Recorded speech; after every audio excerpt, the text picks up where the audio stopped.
Well, joining us now is activist Yogita Bhayana. She's with us. Dr. Jayanti Datta is a clinical psychologist, and Supreme Court advocate Karan also joining us.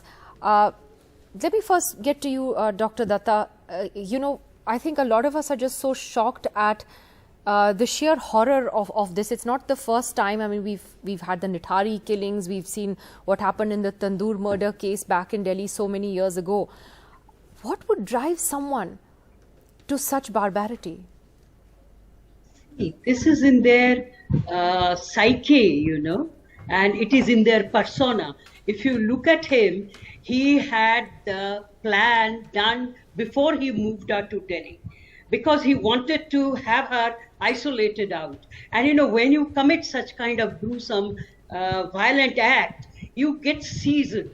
First you attack, and then slowly the gruesomeness of the act goes on increasing and intensifying. Now, when this girl told her friends that, I am fearing for my life, that was the opportune time to sound the police.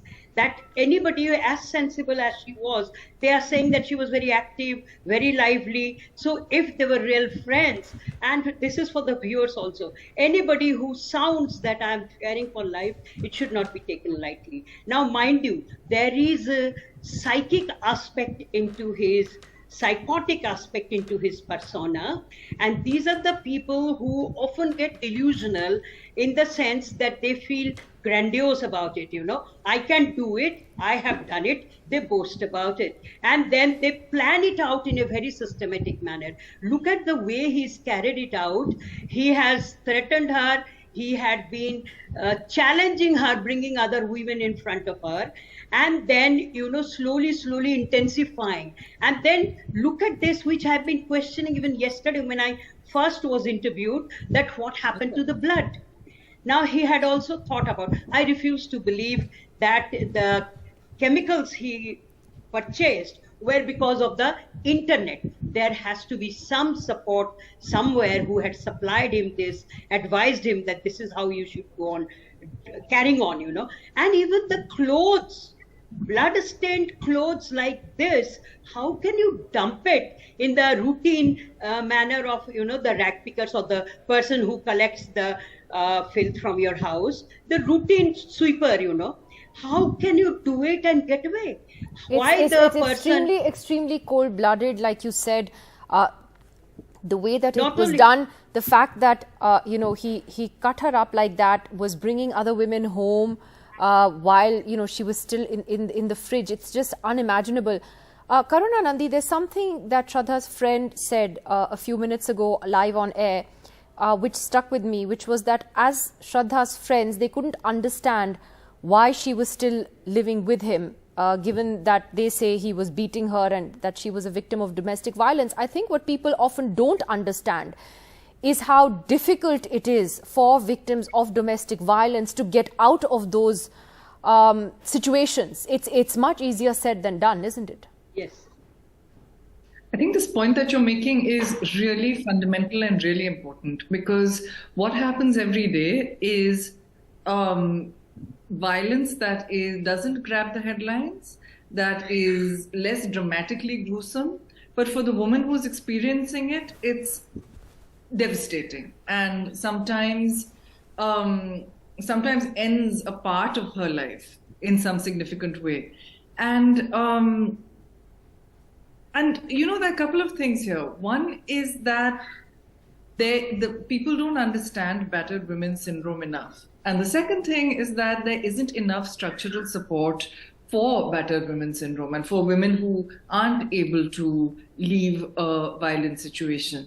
So in terms of the state, we don't have shelters. So where is a woman to go? If she is isolated, she has entered into a relationship that wasn't approved by her family, wasn't approved by her community, and there are lots of people against it. Where is she going to go?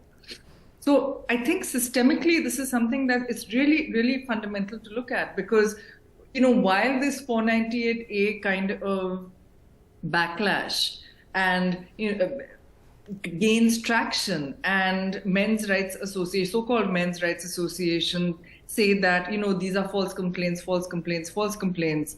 What is happening every single day to thousands and hundreds of thousands of women actually is that they are being abused and beaten and they have nowhere to go. Absolutely. So if this can be a wake-up call for structural state support and reform and structural support to women in these sorts of relationships, then that is the bell that should be rung. That's the wake-up call. Absolutely. I think that's a very significant point that you've made there, Karuna Nandi. Yogita Bhayana, your thoughts on this, and I'm sure you'd agree with Karuna there that this is a wake-up call, to give women who are in these toxic situations a way out. Is that the biggest takeaway you think from this terrible crime? Absolutely. I agree with both the panelists and especially Karuna Nandi when she said about infrastructural support, which is the very core, very basis. There is no redressal mechanism for women to go. That's the biggest lack we are having. Where can she go? You can't stop them from having relationship or getting married or being in a relationship. But when it starts getting abusive, I also want to hold the parents responsible. But because in our Indian society, our parents are like, I get so many calls, from the family members of the girls after their girls are killed by the husbands, and they say, "Unko jail mein bhejiye." My first question is, what happened? So they tell me the stories like she was abused in the marriage, and we forced her to stay there. We wanted the marriage to work. That's my first question. Why you forced her to stay there if you thought she was going through such an abusive time? So I also want to hold accountable this side also, not only the side of the boy.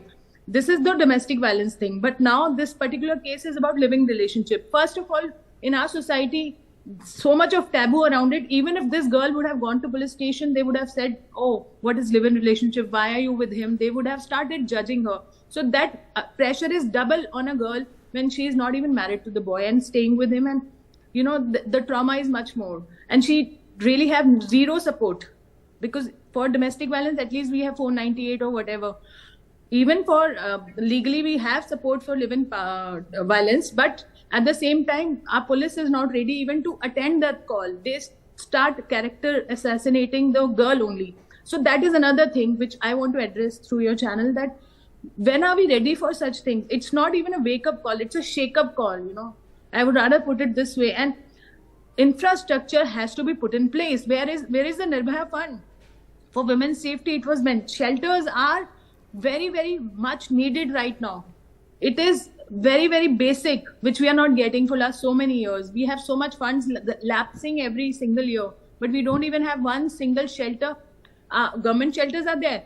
There is a difference. So we have those shelters which have very, very basic things. We don't have any shelter where a working woman can, properly have a dignified life. We have, but they are not enough. They are like 1% or 2% of what we need is 100%. So these are the things, if we really address, the government supports, and this guy should get timely justice. It should not happen another Chhavla case where, after 11 years of struggle, these monsters are getting away from, they're getting acquittal, not even the life imprisonment. They are getting acquitted. So investigation is also very important in such cases. So exactly, that's on the police and then investigators. Then if they're going to do a shoddy job, then that's what will happen. But Dr. Datta, I mean, like I said, we've seen horrific cases like this before. But are we? As a society, are we becoming more violent? Again, I'm trying to understand the psychology of this guy, who was training as a chef and working in a call center, and what would be the sort of environment in which would make him like this? It can't just be that he was influenced by Dexter. No, certainly not. There has to be a deeper psychodynamic aspect. Secondly, now when you say that the girls should get out of this kind of a toxic relationship, the cases I have handled, the girl wants to get out, but the threat on her is more. Tumne koshish kari, if you try to get out, I'll definitely kill you. So the hope against hope that if I try to stay on, listen to him, maybe I'll be able to sneak out. They are not able to. Secondly, these are the recidivist perpetrators. They don't do this kind of a violent thing just once. They must have been doing it slowly, slowly. The intensity grows, their confidence grows, and they become grandiose about it. As I said, they carry out and they feel confident that they're not going to be caught. And they become so oppressive, not only in one relationship. And mind you, these kind of violent recidivists, criminals, if you spare them, they're going to carry out again on some other girl.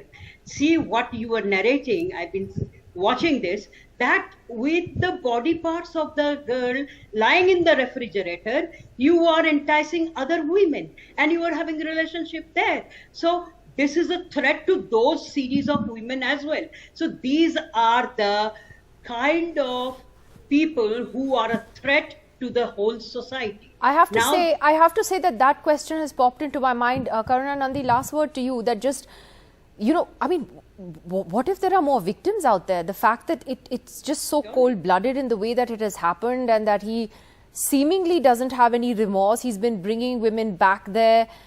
You have to wonder what else could have happened. It seems entirely possible that there will be other victims out there. And in fact, speed is of the essence, because who knows who else if he's blackmailing someone, or if he's got, threatening someone or holding someone hostage. So speed really is of the essence to sort of complete this investigation. But at the same time, I think that it's really, really important to understand that people who commit crimes of domestic violence are, do it again. Most frequently, they do it against the same person. But if they have the opportunity, we also see situations where the person, say, marries a second person and does it to her, or is in a second relationship and does it to her. And so that's, I know I keep coming back to that, but this gruesome case is grabbing headlines, and this gruesome case has to be solved because there could be multiple other victims. But as we speak, women are being abused, beaten, don't have police protection, don't have societal protection, and have nowhere to go. So let's make sure that we save those lives.